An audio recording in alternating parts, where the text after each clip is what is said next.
নমস্কার বন্ধুরা, তোমরা সবাই কেমন আছো? আশা করি তোমরা সবাই খুব ভালোই আছো। আর আমিও কিন্তু খুব ভালো আছি। তোমরা তো জানোই যে আমাদের একটা নতুন বাড়ি বানাচ্ছি আমরা। তো সেটা প্রায় কমপ্লিট হয়ে গেছে, কিন্তু এই ভেতরের প্লাস্টারটা চলছে। আর খুব সামনেই শিগগিরই আমাদের গৃহপ্রবেশ রয়েছে, তাই খুব তোড়জোড় করেই কাজটা চলছে।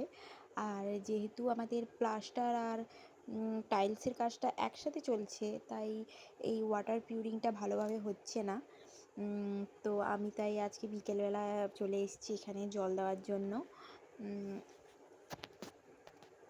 একটু টাইমটা কম ছিল বলে আমাদের সব মিস্ত্রিদের একসাথেই বলছি যে কাজে তোমরা লেগে পড়ো, যেন তাড়াতাড়ি টাইমের মধ্যে ঘর যে পুজো হবে সেটার আগে যেন কিছুটা কমপ্লিট হয়ে যাক।